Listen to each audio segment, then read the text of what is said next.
Now, tell me, you've written about some of the climate activism going on in the world, and Lego, which for some reason people in South Australia always call Lego, but it's Lego.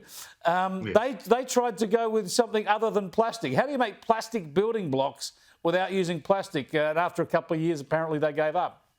Yeah, well, the tactic was they wanted, being good corporate citizens and Danish and therefore, a bit inclined towards being environmental.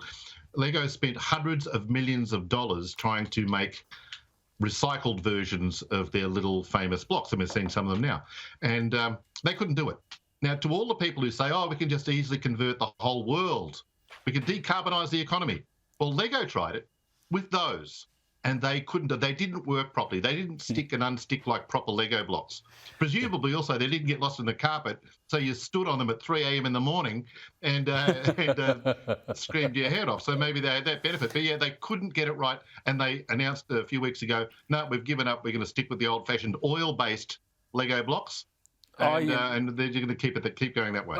I can just imagine them all sitting around a table with their straw and their mud, trying to make these little mud brick Lego bits, and it's kind of labour intensive. Hey, just finally on vehicles, the solar car race from Darwin to Adelaide hasn't done too well this year.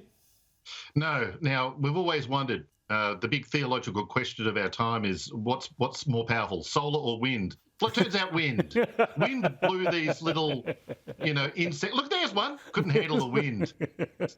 They draw power from the sun, but I've never heard of a drive into South Australia or the other direction to the NT being delayed in a normal vehicle because of a bit of a cross breeze. These things just couldn't cope, and they had to call the race off early, even though there was plenty of sun. Yeah. They just another example of as we always say, nothing green ever works. Yeah. So it started off as the Adelaide to Darwin race. It ended up being Adelaide to Newcastle because of the wind.